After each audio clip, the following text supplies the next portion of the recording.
नमस्कार प्यारे बच्चों, विद्या कोचिंग के यूट्यूब चैनल में आपका स्वागत है। आज हम लोग दो चर वाले रैखिक समीकरण का अध्ययन करेंगे।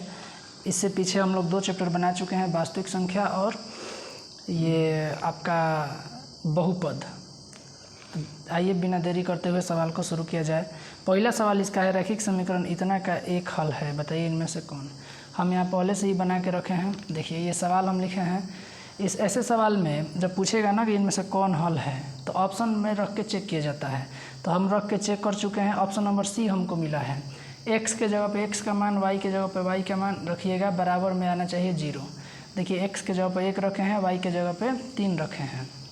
y 2 गुणे y तो 2 गुणे 3, माइनस में 7 ज्यों कहते हो, 1 ज्यों कहते हो, 3 2 6, 3 दूनी के 6, माइनस 7 ज्यों कहते हो, 6 व 1 7, 7 में से 7 घटा 0, आ गया 0। तो ऐसा ये वाला ऑप्शन हम लोग का सही होगा। सवाल नंबर 2 आप देखिए। सवाल नंबर 2 आप स्क्रीन पर देख रहे हैं। ये वाला कह रहा है इतना में कितने हल होंगे। आइए इसको भी हम बना के रखे हैं। आइए सवाल नंबर 2 देखते हैं। कह रहा है सबसे पहले कि इसमें आप क्या करिए, सबसे पहले a1/a2 और b1/b2 और c1/c2 का मान निकालिए। ये कैसे निकलता है, तो ये पहला समीकरण a1 b1 c1 हो जाएगा, दूसरा a2 b2 c2 हो जाएगा। तो a1/b2 हम a1/a2 निकालना है, तो ये 3 a1 बना, 6 a2 बना, कटाएँ तो 1/2, -7 b1 बना, -14 b2 बना, कटाएँ तो 1/2, c1/c2 15 -32, 15 -32। यहाँ पे आप गौर करिए, दोनों में 1/2 आया, लेकिन तीसरा अलग हो गया। इसका मतलब 2 को बराबर होगा, तीसरा बराबर नहीं होगा। इसका मतलब a1/a2 equal to b1/b2 not equal to c1/c2। अगर ऐसा आए तो हम कहेंगे कोई हल नहीं है, कोई हल नहीं है। ठीक है, इसी को समानांतर भी कहा जाता है। तो दूसरा का आप चेक कर लीजिए। सवाल नंबर 3 आप स्क्रीन पर देख रहे होंगे। सवाल नंबर 3 कह रहा है कि इतना का आलेखीय कैसा है। ये भी हम बना के रखे हैं। ये सवाल नंबर 3 है। यहाँ पे हम उतारें, वही काम किए हैं। a1/a2 b1/b2 निकाल दीजिए। a1 का मान 1, a2 का मान 3, तो 1/3, b1 का मान -1, b2 का मान 4, तो -1/4। यहाँ गौर कीजिए, ये दोनों बराबर नहीं है, यानी कि a1/a2 not equal to b1/b2 का कंडीशन चलेगा, और ऐसे में ये प्रतिच्छेदी होगा। इसको कभी कभी एक हल भी कहता है या अद्वितीय हल भी कहता है। तो नियम याद रहना चाहिए। जैसे ये हुआ, फिर पीछे हम बनाए हैं। सवाल नंबर 4 कह रहा है इतना का आलेखीय निरूपण यदि समानांतर हो तो क्या होगा। ये जो सवाल में आप देख रहे हैं ना, यही दो चर वाले रैखिक समीकरण का मानक रूप है। इसी टाइप के दो चर वाला रैखिक समीकरण होता है। इस तरह एक सूत्र ही दिया है आपको, तो समानांतर के लिए ये कंडीशन होता है। देखिए यहाँ पे लिखे भी हैं, a1/a2 equal to b1/b2 not equal to c1/c2। सवाल नंबर 5 स्क्रीन पर आप सवाल नंबर 5 देख रहे होंगे। 5 में कहा जा रहा है कि यदि दो संख्याओं का योगफल तथा अंतर 14 और -4 है तो गुणनफल बताइए। देखिए दो संख्या, एक मान लिए x दूसरा y, दोनों को जोड़े माने योगफल हो गया 14, घटाएं तो अंतर हो गया 4। सवाल में दिया है योगफल 14 अंतर 4। एक को 1 मान लिए, दूसरा को 2 मान लिए। समीकरण 1 से हम क्या किए, x का मान पहले निकाले हैं। ये प्लस में y है, होने गया तो माइनस में y बन गया, यानी x बराबर 14 - y। अब समीकरण 2 में जहाँ x है वहीं पे 14 - y रख देंगे। तो यहाँ x है ना समीकरण 2 में, तो यहाँ पे 14 - y रख दिए। -y ज्यों कहते हो, 4 ज्यों कहते हो, 14 यहाँ ज्यों कहते हो उतर जाएगा, -y 2 -y बराबर 4। देखिए ध्यान से, -2y इधर आ जाएगा तो +2y बनेगा, और 4 प्लस में आने आएगा तो माइनस में। तो जब 14 में से 4 गया 10 बचा, यानी 2y। 2 से 10 कटाएंगे क बार में, 5 बार में, यानी y का मान कितना आ गया 5। उम्मीद करते हैं आप समझे होंगे विद्यार्थी। इस टाइप का सवाल ऐसे बनेगा। जरूरी नहीं है कि सवाल हूबहू परीक्षा में पूछ दे, अंक बदल देता है, अंक बदल के, लेकिन कंसेप्ट वही रहेगा। आगे बढ़ते हैं। सवाल नंबर आप 6 देखिए। कह रहा है कि यदि शांत जल में नाव की चाल 8 किलोमीटर प्रति घंटा और धारा की चाल 3 किलोमीटर प्रति घंटा हो तो प्रतिकूल नाव की अपेक्षित चाल बताइए। समझिए यहाँ पे 6 नंबर सवाल में एक शब्द होता है अनुकूल, एक शब्द होता है प्रतिकूल। अनुकूल में प्लस होता है, प्रतिकूल में माइनस होता है, ये बात याद रखिएगा। तो यहाँ प्रतिकूल बोला है ना, तो नाव की चाल में से हम लोग धारा की चाल घटा देंगे, 5 किलोमीटर प्रति घंटा आंसर हो जाएगा। यहीं पे अगर अनुकूल बोला रहता तो हम यहाँ प्लस कर देते हैं, ध्यान रखिएगा। सवाल नंबर 7 कह रहा है इतना के कितने हल होंगे। वही चीज़ है, सबसे पहले a1/a2 b1/b2 निकाल लीजिए।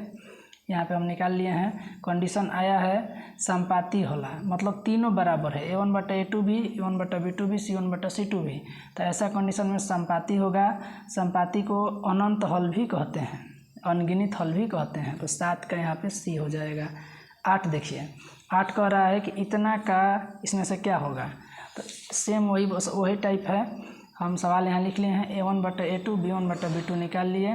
देखें कि यहीं पे बराबर नहीं है तो कंडीशन मैच किया, a1/a2 not equal to b1/b2। ऐसे कंडीशन को संगत भी कहा जाता है, ठीक, प्रतिच्छेदी भी कहा जाता है, एक हल भी कहा जाता है। तो ये आपको याद रखना पड़ेगा। अगर a1/a2 equal to b1/b2 not equal to c1/c2 आ जाए तो इसको क्या कहेंगे, इसको भी संगत ही कहेंगे। दो कंडीशन में संगत होता है, एक ये वाला कंडीशन, एक ये वाला कंडीशन। आइए सवाल नंबर 9 बनाते हैं। 9 नंबर आप गौर कीजिए। कह रहा है इतना के कितने हल होंगे। वही चीज़ है, सवाल हम यहाँ पे लिखे हैं, a1/a2 b1/b2 निकाले हैं, दोनों बराबर नहीं है। ऐसा कंडीशन में एक हल होता है। आपको एक हम नोट दे रहे हैं, इसको याद रखिएगा, इस टाइप का सवाल बनेगा। देखिए a1/a2 not equal to b1/b2 अगर आ जाए तो देखिए क्या क्या हो सकता है। एक तो एक हल ऑप्शन में देगा, प्रतिच्छेदी हो सकता है, अद्वितीय हल हो सकता है, संगत हो सकता है। अगर a1/a2 equal to b1/b2 equal to c1/c2 हो तो क्या देगा, संपाती दे सकता है, अनंत हल दे सकता है, संगत दे सकता है। a1/a2 equal to b1/b2 not equal to c1/c2 होगा तो क्या दे सकता है, समानांतर, कोई हल नहीं, असंगत।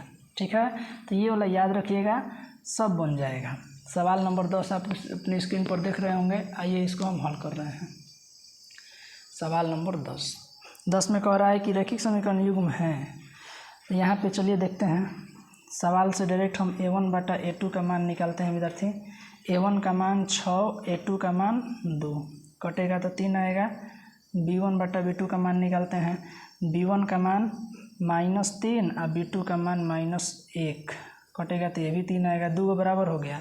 तीसरा बराबर देखिए नहीं है, 10 है 9 है, बराबर नहीं होगा, यानी कि c1/c2 बराबर क्या आया, 10/9। तो कौन कंडीशन हमारा मैच किया विद्यार्थी, a1/a2 इक्वल टू b1/b2 और नॉट इक्वल टू c1/c2। ठीक, तो ऐसे कंडीशन में एक चीज़ और नया याद रखिए, विरोधी होगा, विरोधी। ठीक, आगे बढ़ते हैं। सवाल नंबर 11 कह रहा है कि दो रैखिक समीकरण के लेखाचित्र यदि प्रतिच्छेदी हो तो हलों की संख्या कितनी होगी। हलों की संख्या 1 होगी। देखिए प्रतिच्छेदी रहेगा तो कब हल होगा, 1 हल होगा। ये हम लोग मुँह से ही बना दिए हैं। सवाल नंबर 12 कह रहा है इतना का आलेख 2 सरल रेखाएं हैं। तो सवाल बिल्कुल आसान है विद्यार्थी, बनाने का प्रयास कीजिए। सबसे पहले a1/a2 b1/b2 c1/c2 का मान निकालिए और इसमें से जो भी कंडीशन होगा उसी के हिसाब से बताइएगा। तो 12 का समानांतर दे रहा है, यानी कि ये वाला कंडीशन आएगा। तो आप हमको कमेंट बॉक्स में बताइए आ रहा है कि नहीं आ रहा है, तो यस लिखिए। 13 नंबर देखते हैं। 13 नंबर आप अपनी स्क्रीन पर सवाल देख रहे होंगे, यहाँ पे 13 है। थोड़ा सा हम जगह बनाते हैं इसके लिए।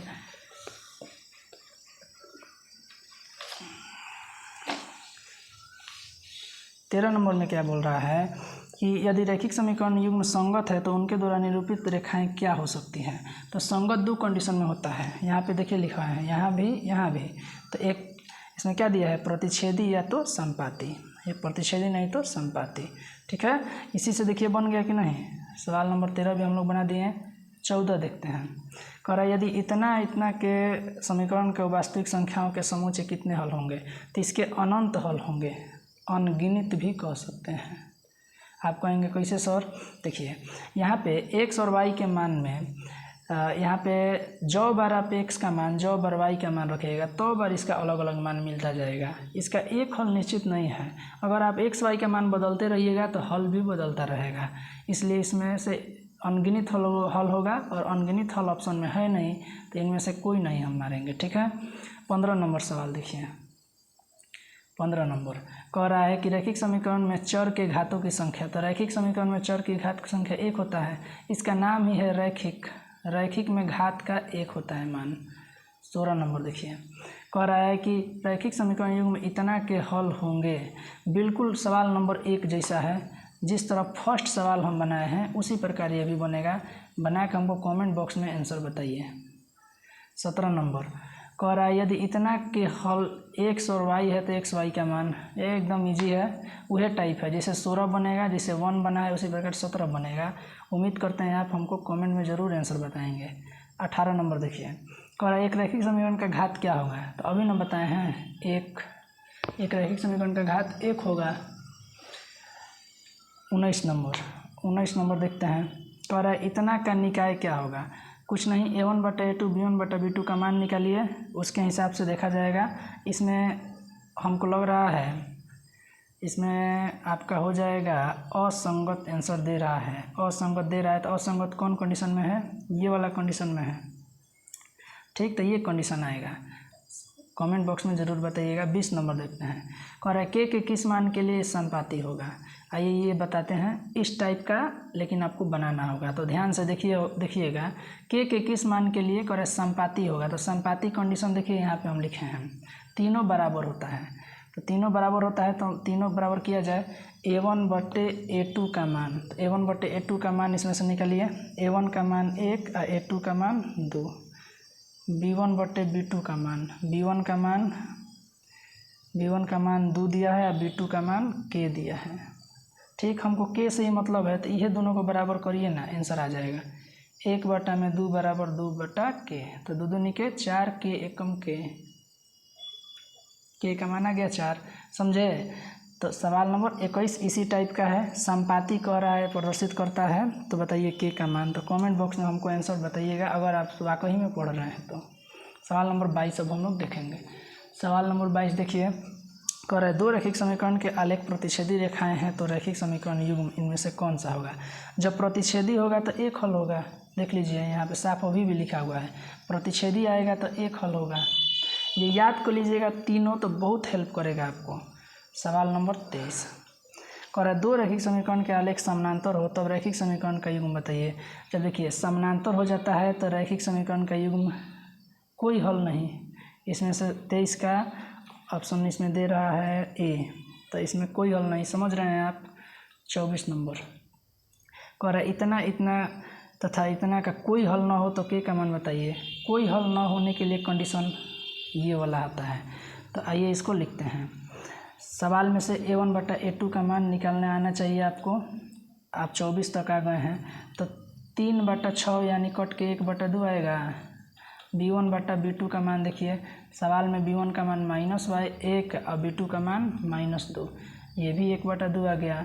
c1/c2 का मान देखिए, तो c1 का मान 5 और c2 का मान k, तो हमको k का मान निकालना है ना, तो हम इन दोनों को कंपेयर करेंगे, ठीक। देखते रहिए, यानी कि 1/2 बराबर 5/k, तिरछा तिरछे गुना करिएगा तो k का मान 5 दूनी 10, लेकिन यहाँ नॉट इक्वल का साइन है तो हम नॉट इक्वल का साइन देंगे, तो k नॉट इक्वल टू 10। सवाल ऑप्शन का सी नंबर सही जवाब है। उम्मीद करते हैं आपको समझ में आ रहा होगा। सवाल नंबर 25 देखा जाए। सवाल नंबर 25 में कह रहा है कि इतना इतना इतना के कितने अधिकतम हल संभव है, तो ये तो आप बना ही देंगे। सवाल नंबर 14 के जैसा है, अनगिनत हल होगा, अनगिनत।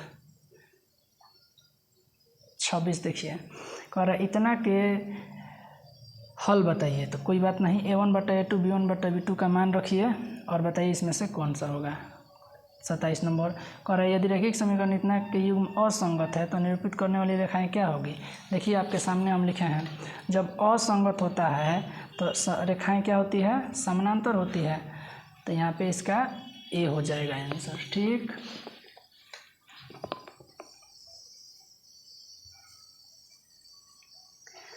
उम्मीद करते हैं आपको समझ आ रहा होगा।